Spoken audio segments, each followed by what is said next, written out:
Steve Yzerman, he's out as general manager of the Detroit Red Wings. It came in earlier today, this morning.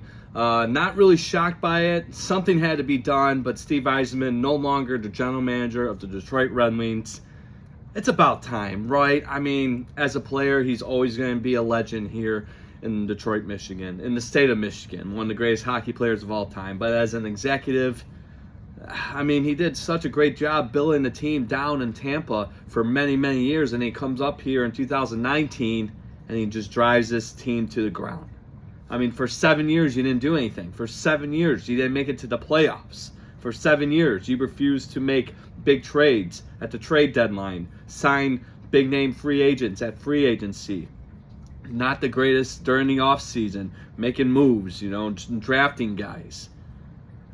I mean, what do you think was going to happen, right? But he still stays with the team. He's the senior advisor to the governor and CEO of the Red Wings, I guess. But general manager, hockey operations, he's not working in that department anymore. And then, like I said, something had to be done. Something had to be done. So Steve Yzerman's out. We got to start with that today. Obviously, I actually had an outline going. We were going to open up with Conor McGregor versus Max Holloway. I mean, maybe that's a good thing we didn't, because that was god-awful of a main event. But we'll get to that in a little bit. We got to talk about Steve Yzerman stepping down as a general manager of Detroit Red Wings. Like I said, it happened earlier today. And, something needed to be done. I mean, here's Dylan Larkin, your captain. He doesn't want to be here anymore. I mean, he already listed 4 teams he wants to play for. He wants to play for either Vegas, the Minnesota Wild, the Florida Panthers, who've won back-to-back Stanley Cups, or Dallas, the Dallas Stars, who are always in the playoff hunt. So you have that going on. And then, Vegas just won the Stanley Cup. So, that Dylan Larkin wants to go somewhere where he's going to win a Stanley Cup. But now, does he stay with Steve Yzerman stepping down as general manager?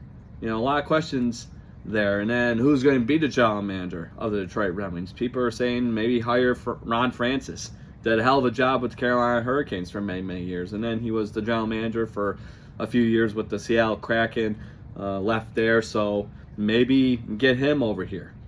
I'm afraid, though, just because it's Detroit, that they're going to hire within the organization. That would be the worst move ever if they did that. Go hire someone outside who can bring in a fresh perspective to this team that has been struggling for years now. You haven't made the playoffs in a decade. 10 years, no playoff hockey here in the state of Michigan. Like, that's not Detroit Red Wings hockey. I've said it numerous times here on Guys Time. It doesn't work. I mean, it doesn't make sense. That's not right. It's not normal.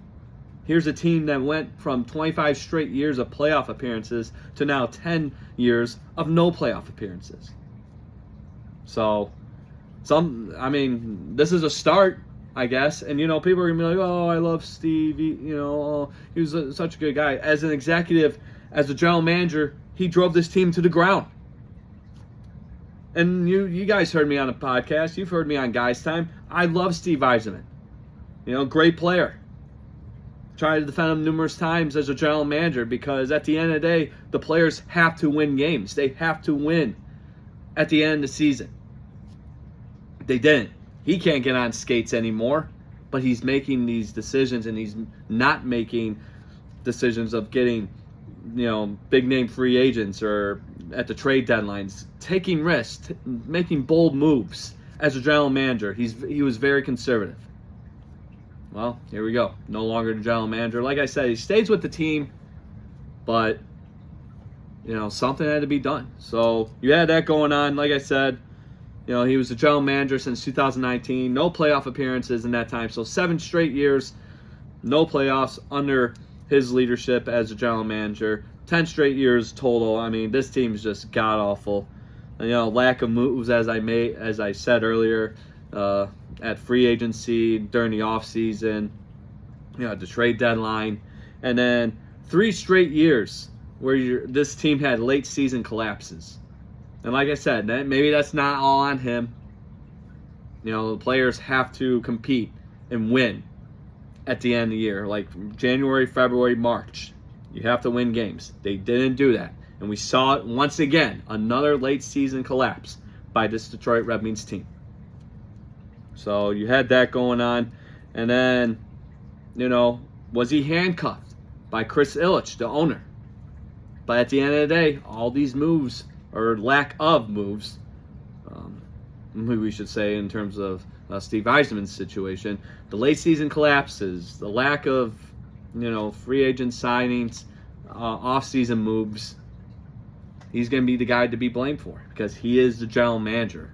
He's the guy. He's the face of the entire organization. He's making all these decisions. Well, it was eventually going to catch up to him.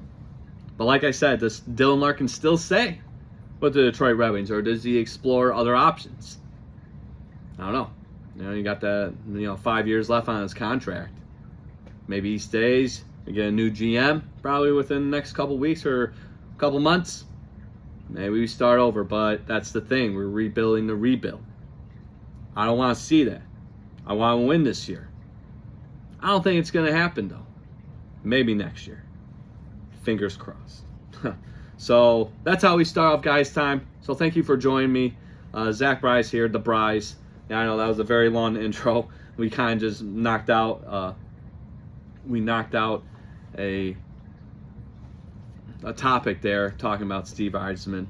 But yes, he is gone. No longer the general manager of the Detroit Red Wings. He was there since 2019. No playoff appearances. Not making moves. Not making bold moves. Not trading guys. Not trying to get guys who want to come here and compete and win. He was very conservative. Well, nothing lasts forever. So, but yeah, Steve Yzerman out as Detroit Red Wings general manager. He's still going to stay on the team as an advisor in some capacity. I really don't care. Red Wings are going to still be awful this year.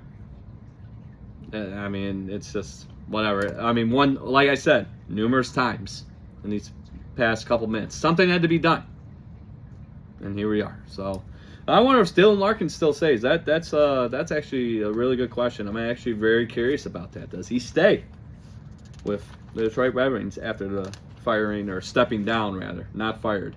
He stepped down as general manager of the Detroit Red Wings. I want to make that very clear, so we're not all confused here. So, yeah, that going on. Like I said, it came out early this morning. Figure I'd talk about it. Open up today's episode with that.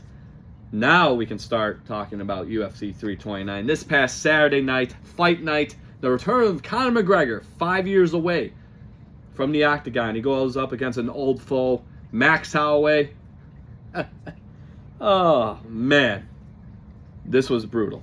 I mean, for a main event to go on like that, for a main event to happen the way it did. I mean, this guy starts with a flying head kick to try to catch Max Holloway off guard. And then he lands on his right leg and his knee buckles. So I was like, okay, he slipped. But then he kept slipping. So at that point, I'm thinking to myself, okay, he's hurt. And then he stepped back and his knee finally buckled once again. Ref called it. 69 seconds. The fight was over. I felt bad for those people that were there that night. I felt bad. Like, you paid all that money. Hotel, airfare, concessions, tickets. Tickets for UFC 329 this past Saturday night could not have been cheap, especially in today's economy. And, McGregor's there, so they jacked up the prices. Oh, absolutely they did. And they see that garbage. It's like, damn. You know what I mean? It was horrible. But Max Holloway wins by TKO. It was uneventful. Like I said, it only lasted 69 seconds. I watched it at my uncle's house, and we were in shock. We couldn't believe what was going on. I mean, it was horrible. It was garbage. But yeah, flying head kick from McGregor. Don't know what the hell he was trying to do. And it cost him. Kept slipping, and, his knee buckled again, and then the referee was like, all right, we're done. We're not fighting anymore. Bye-bye. And now we're left to wonder what's next for both fighters. Like McGregor, he's got one more fight on his contract. I really don't care at this point. I think it's over for Conor McGregor. Saturday night was his one and only shot for a comeback. It's over. I mean, you've been away from the octagon for 5 years. And what happened last time when you were in the octagon, Connor? Oh, that's right. You broke your leg against Dustin Poirier. So, what? You never recovered from it? I mean, I see you having a good time, partying, enjoying the millions and millions of dollars you've earned in your career. Well, good for you, man. You deserve it because you were a savage. For many, many years, you were a great fighter, and you earned every single paycheck you made. But what I saw Saturday, he's a shell of himself. He's not the same Conor McGregor from 2015, 2016, 2017, when he was the biggest name in combat sports, maybe in all sports. This is 2026. You're 38 years old, 37 years old. You've been away from the octagon for a long time, 5 years. You broke your leg last time you were in the octagon. And this is what happens. I mean, I don't know. But, oh my God. I just couldn't believe what I was seeing. It was horrible. It was a horrible way to end that pay-per-view or that fight night. Because the rest of the card was pretty damn good. If you guys saw it. It was pretty good. And we'll get to those fights in a little bit, but for a main event to go like that, I mean, anticlimactic, no big moments. I mean, the story was just garbage. It was garbage. So, yeah. I think, here's the conspiracy theories, right? I honestly believe he went into that fight hurt. I think his knee was messing him up all week, maybe even a couple months. Maybe he banged it up during training, months ago when he was getting ready for this fight. I'm sure something will come out within the next couple months or maybe in the next couple weeks if he decides to talk about what was going on with his knee. But I honestly believe something was wrong with his knee going into that fight. And if you guys actually saw his entrance, which lasted longer than the fight itself, may I remind you, yeah, kind of sad, right? But when he was taking off his shoes, I don't know if you guys noticed, his leg buckled, his knee buckled a little bit. Kind of strange, right? But, he's walking around, I don't know. But I think he was hurt going into that fight. But him trying to be a fighter, that fighter's mentality, don't want to disappoint anyone. You're a warrior, can't quit, can't, leave this fight. I mean, millions and millions of dollars are on the line, right? And I'm sure he got paid hefty. I've been trying to find that too. I don't think they really disclose it, but it's probably millions and millions of dollars that he got paid for this fight, even though he didn't do anything and it lasted 69 seconds. But anyways, I think he went into this fight injured. I think that knee was banged up and busted up way before those two guys, he got into the octagon. He was not 100%. That's my theory. That's my speculation. Take it with a grain of salt. I don't care. But he was hurt going into that fight. So like I said, what's next now for Conor McGregor? So like I said, he's got one more fight on the contract. Probably next year. I mean, Holloway, what does he do at this point? He wants a trilogy fight with McGregor. But do we really want to see that? Like after what happened on Saturday? Do you? I don't. Like Holloway, go fight somewhere else. I mean, compete in welterweight, 170, get a couple wins under your belt, and maybe you can fight for the championship, whoever the champion is at that time. I mean, obviously you got Islam Makhachev holding the championship right now, being the champion, but just stay at 170. Don't go back down to 155 lightweight. Stay at welterweight, get a couple wins under your belt, and move on from Conor McGregor. I mean, I get it. You're probably going to get paid a lot of money. He probably got paid a good amount fighting Conor McGregor, and I get that. You got to feed families. You got to, take care of yourself. You got, you got to pay bills. I get that. But I think Max Holloway needs to move on. This trilogy fight with McGregor that he was talking about post-fight interview, no. I don't want to see it. If it gets announced, I mean, knowing me, I'm probably still going to watch the fight because I'm a mixed martial arts fanatic. But I'm not going to be impressed. I'm not going to be excited to see that fight. So yeah, lots of questions, lots of things to consider after that fight, but very disappointing, to say the least. Hopefully Conor recovers, but yeah, I think he's done. He's got one more fight. I think he's gonna lose that. I don't care who he faces. I don't care if it's Max Holloway again or I don't know, Gaethje. I don't know. But I think he's done. Like I said, he had one opportunity to prove to everyone that he still had it, and he blew that chance last Saturday night. So we'll see what happens with that. But now the other fights going on. And at UFC 329, pretty damn good. You had Paddy Pimblett and Benoit Saint Denis in the co-main event. And what an impressive performance by Paddy. I mean, Benoit Saint Denis went for the shoot takedown, and somehow, some way, Paddy got his arm under the Benoit Saint Denis' neck, and then just squeezed that bicep, got the Darce choke, and it was a beautiful thing. And all he needed was like 30 seconds or 52 seconds, excuse me, in the first round to submit or to make Benoit Saint Denis pass out. That was really damn good. Great performance by Paddy. Now what? Maybe he fights Topuria, and that guy, the winner of that fight, fights Gaethje for the lightweight championship. I don't know. Or maybe Paddy gets a title shot after that impressive victory against a guy, Benoit Saint Denis, who had 4 straight wins, all of them finishes, 2 submissions, 2 KOs, TKOs going into this fight, and then you submitted him or you made him pass out.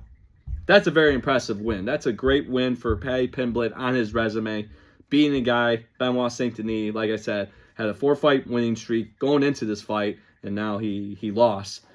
And like I said, all those wins, during that 4-fight winning streak for Benoit Saint Denis were all finishes, 2 submissions and 2 KOs, TKOs.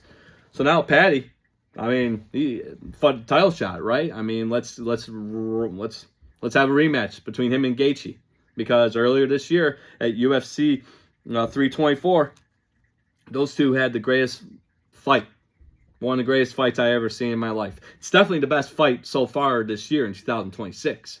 And what a way to open up 2026 with those two guys beating the crap out of each other. Dude, that was a great fight. UFC 324, go check it out again. I'm sure it's out there somewhere. Main event, Justin Gaethje, Paddy Pimblett. It was for the interim lightweight title at that time. But that was a great main event, man. Great fight. Like I said, the best fight so far in 2026. So maybe those two go at it again. But like I said earlier, maybe Paddy and Ilia Topuria go at it. And the winner of that fight fights Gaethje for the belt, for the lightweight championship. So we'll see. And I said it numerous times on Guys Time. That fight with Gaethje at UFC 324 way back in January. Paddy Pimblett earned my respect that night. To go 5 rounds with the hardest hitting 155-pounder in that division. Damn. I became a fan that night. Those two went through hell. Especially Paddy. And he proved that he belonged there. Belonged in the championship arena, in the championship environment. So, yeah, we will see what happens with Mr. Pimblett. But very impressive victory. Congrats to Paddy. Hopefully you get a title shot soon, my friend. And that was his 11th win, by the way, by submission. So he is definitely a submission specialist. He proved it Saturday against a great grappler in Benoit Saint Denis. Choked him out. Got the victory. But yeah, Benoit Saint Denis, man, crazy. 4-fight winning streak, all finishes, and then he gets choked out by Paddy. Yeah, don't judge a book by its cover, man. But maybe that's a bet I should have placed, Paddy Pimblett, because he was the underdog going to that fight, crazy enough, against Benoit Saint Denis. And he proved all the doubters wrong. So, congrats to him. That was a good fight. You had Mario Batista defeating Corey Sandhagen. He pretty much dominated that whole fight. Corey Sandhagen got really jacked up with the leg kicks. So the Sandman losing that fight against Mario Batista. Bantamweight bout there, so 135. There, flyweight 125. Brandon Royval defeated Loner Kavanaugh by rear naked choke. That was a great victory for Brandon Royval. Get back in the win column. Yeah, that, and then King Green, old man Bobby Green, King Green now, comes back. I mean, he was getting dominated in the first round against Terrence McKinney, and he finished Terrence McKinney the last second of the very first round. He hit him with a body shot, looked like a kidney shot, and Terrence McKinney was done. Obviously some controversy there. McKinney thought maybe the referee should, let the round end and then go into the second round. But yeah, 1 second left in the first round. Old man King Green comes back after getting dominated, busted up, bloodied early on against Terrence McKinney. And he beats him with 1 second left in the first round. So King Green, man, he might be in his 40s now, but he's still winning some fights. So that was a great way to start off the main card. And you got Robert Whitaker making his light heavyweight debut, and he won by knockout. So great win for him. New division for him as well. I mean, he was a middleweight for a very long time. He moves up in weight. Kind of makes sense. He's a bigger guy, big stocky guy. Makes sense to move up to 205. So great victory there.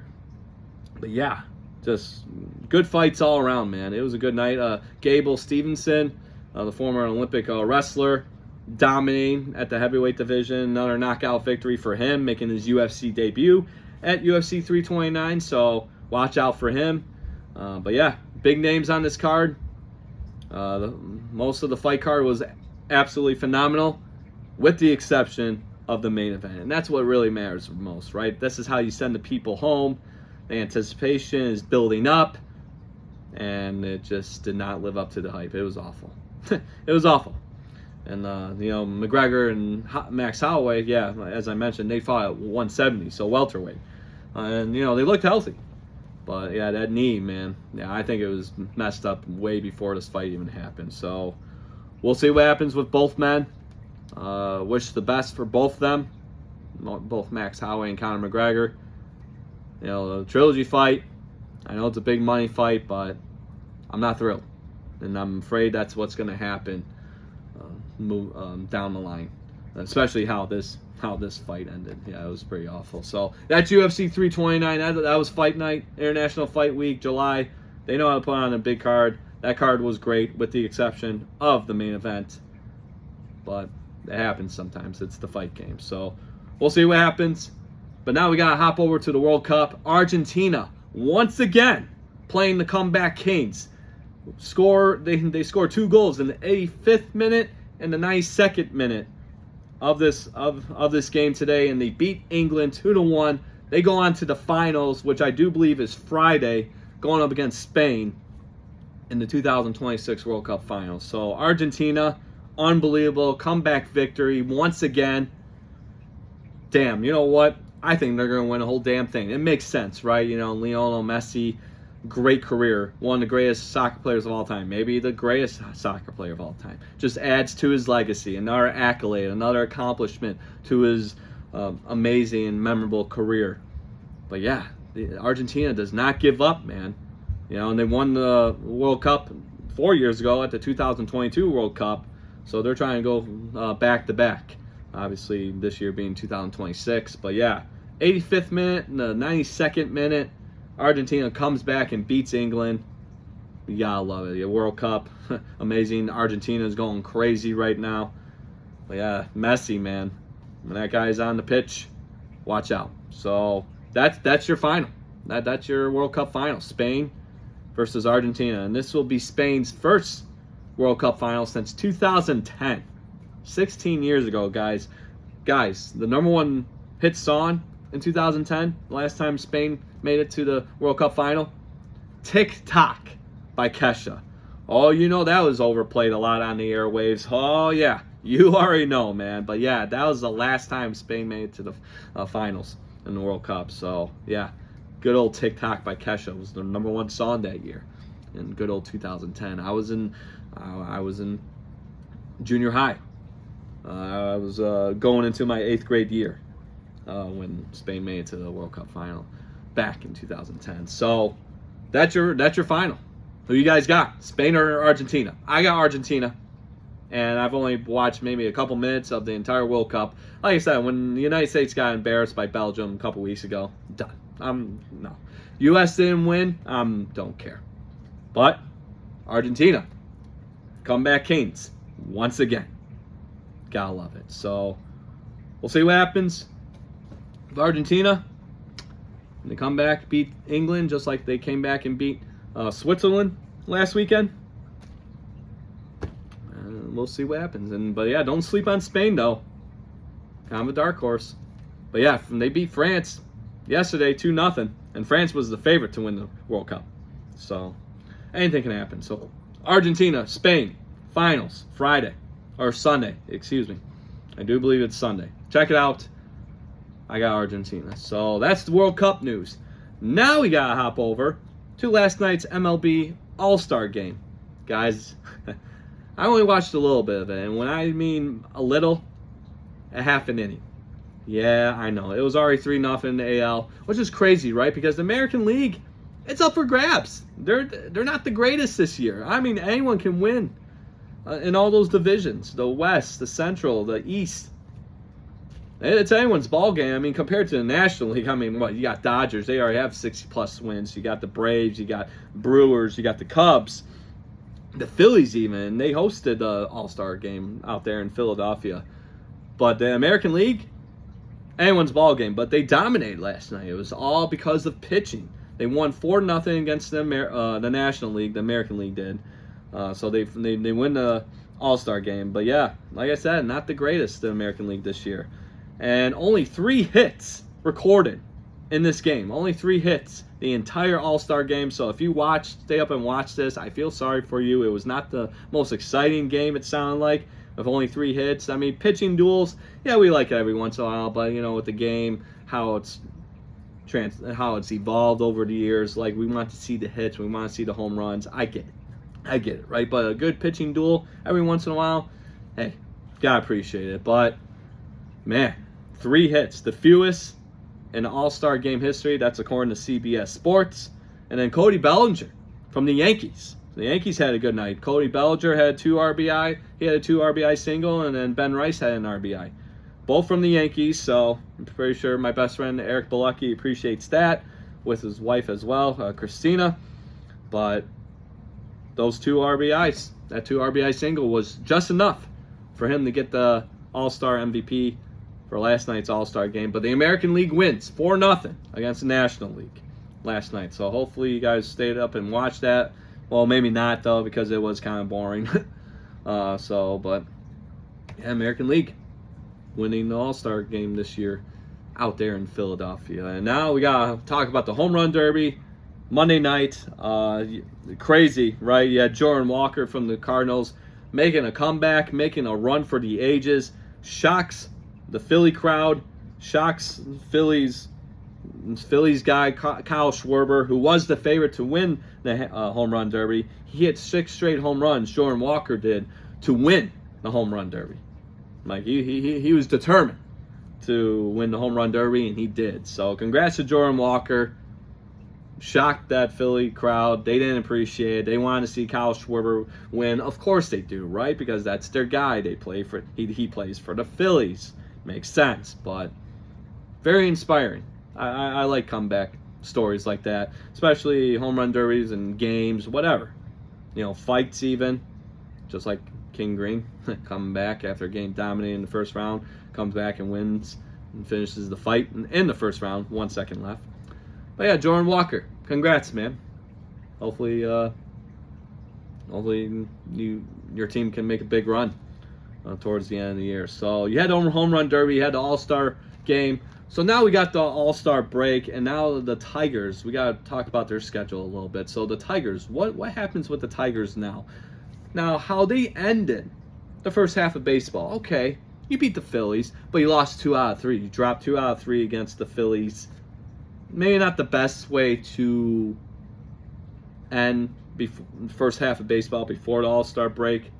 But it happens, right? I mean, Tigers, anyone's ball game. You know, they're 44-52, 4th in the AL Central. Still kind of alive, if you ask me. You know, they got the Angels coming up. They got to go They have a 6-game road trip. I'm looking at the schedule right now. You got the Angels coming up, a 3-game series there that starts Friday, 9:38, because it's California, 3 hours behind from here in Michigan. So you got the Angels coming up. Then you got to go against the Cubs, one of the better teams in baseball. And then you come back home, go up against the Royals. And then you got Baltimore, and then you got Athletics, Seattle. You got to go to Seattle. So Tigers, they got kind of a long road ahead of them. Like right now, like Friday, you got to win. I mean, there's no room for losing streaks, dropping 2 out of 3. Like, if anything, you got to sweep the series or you got to win 2 out of 3. If the Tigers want to make it to the playoffs this year, they cannot afford to lose or go on these god-awful losing streaks, just like they did in May. Like, they got to go now. And it starts Friday night against the Angels. So, we'll see what happens with the Tigers. Troy Melton's pitching, and you got School pitching Saturday, and then Casey Mize wrapping that series up with the Angels on Sunday. So, not bad. Not bad. I can take that, but we'll see. We'll see what happens with the Tigers. So that's baseball. All-Star break. Gotta love it. All-Star game last night. Home Run Derby on Monday night. Baseball fans, gotta appreciate that. And now how we're going to wrap up this episode today. Still staying in the state of Michigan, because we got to talk about Michigan and what the hell is going on with Ward Manuel. I mean, he's saying that he's staying, and then there were conversations that he said, oh, I might take a buyout. I don't know what the hell is going on with this guy, but he might be leaving. So, athletic director's future is in question. Ward Manuel's future is in question with the University of Michigan. An investigation was started by Chicago-based law firm Jenner and Block, and this is all according to the Detroit News. And they were originally investigating the Sharon Moore relationship, that inappropriate relationship he had with Paige Shiver. Obviously a few months ago, last year, when he went into the house and started yelling and screaming, did all this crazy stuff. It was bizarre. It was kind of sad. It was just not good. So you had that going on. Sharon Moore's gone. But, the investigation was looking to that. But now they're looking at the culture of Michigan since his tenure as athletic director. And he's been the athletic director for 10 years now, since 2016. But it's cost Michigan a lot of money in legal fees, $12 million. And like I said, this is all from Tony Paul of the Detroit News. Talking about this, I got the ESPN page up right now. I don't know, man. They talked about it last week. There was, articles coming out through ESPN. I was getting notifications that, the University of Michigan's going to investigate Ward Manuel's time here as athletic director, trying to see about his future, trying to, see what his future holds at Michigan. Yeah, I don't know, man. There's been a lot of incidents with him being at the helm. I mean, some of them. He mentioned it yesterday when he was on the big 1050 WTKA Ann Arbor's, radio station to cover Michigan athletics. He was mentioning possible buyouts that he might take. That was not out of the question, right? So I'm thinking he might be leaving, but I don't know. He's a Michigan guy, former player. They like to keep everything in-house. I mean, we had Jim Harbaugh for a long time, and he couldn't beat Ohio State for 5-6 years. So I don't know. But, a lot of incidents have happened under Ward Manuel's leadership as athletic director of the University of Michigan. So, we got to go back to August 2022. I'm just highlighting. I mean, there's been stuff even before incidents like this, but just the main incidents that have happened under his watch as athletic director. So August 2022, he fires Mel Pearson. He was the head hockey coach for Michigan. There was a pattern of misconduct and discrimination and treating women badly. You had that going on. And then August 2023, a year later, Michigan gave Jim Harbaugh a 3-game self-imposed ban, violations during the dead period, COVID-19, and that was allegedly I think they just needed to give him the 3-game suspension just to quiet the noise. But who knows? You know, it was crazy time. It was a crazy time for Michigan fans or for Michigan football in general. I mean, they were just getting investigated left and right. So you had that going on. And then October 2023, a couple months later, and you guys know where I'm going with this, right? I mean, 2023, this was the year they won the national championship. Yeah, okay, so all this stuff comes out. You know, you got Connor Stallions, a former staffer with Michigan. The sign stealing scandal, that was huge. You know, definitely a huge bombshell dropping on Michigan, you know, right during when they were about to win the national championship. And now even today, people are questioning the legitimacy of that national championship. Look,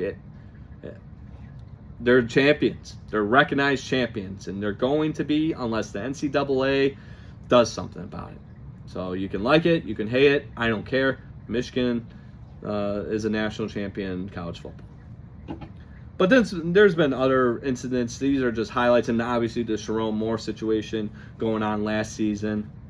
So, I mean, he's the athletic director. I mean, a lot of these are not his fault.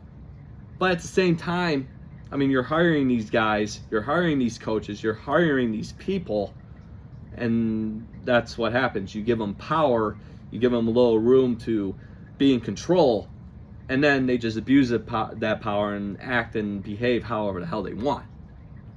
So at the end of the day, he's the athletic director.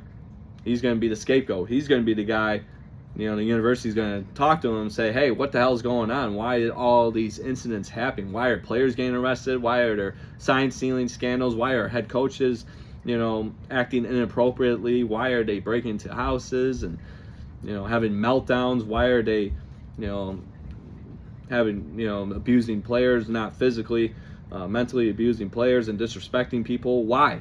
I mean, how are these coaches getting vetted? You know, those are some questions that he has to answer. But at the end of the day, he's the athletic director. It is his responsibility. Even if it's not his fault, it's his responsibility that all these incidents happen. And like I said, there's many more incidents that have happened under his leadership as athletic director. But, you know, people got to be in control of themselves. He can't be a babysitter. And I'm not defending him. I'm just saying in general, this is common sense. Like, we're all grown-ups. Well, a lot of us are. Act accordingly. I mean, have common sense. When you're a head coach of a hockey team, when you're a head coach of football or basketball, swimming even, track and field, I don't care. You gotta act normal. You gotta act like a normal, responsible human being. Like I said, you give these guys some power, they abuse it. So we'll see what happens with Ward Manuel in his future with the University of Michigan. But yes, an investigation started this week. I think we're going to get an answer tomorrow. I think they said they were going to try to wrap things up by tomorrow. So I'm pretty sure I'm going to get some notifications on my phone about that. But yeah, investigation has taken place into Ward Manuel.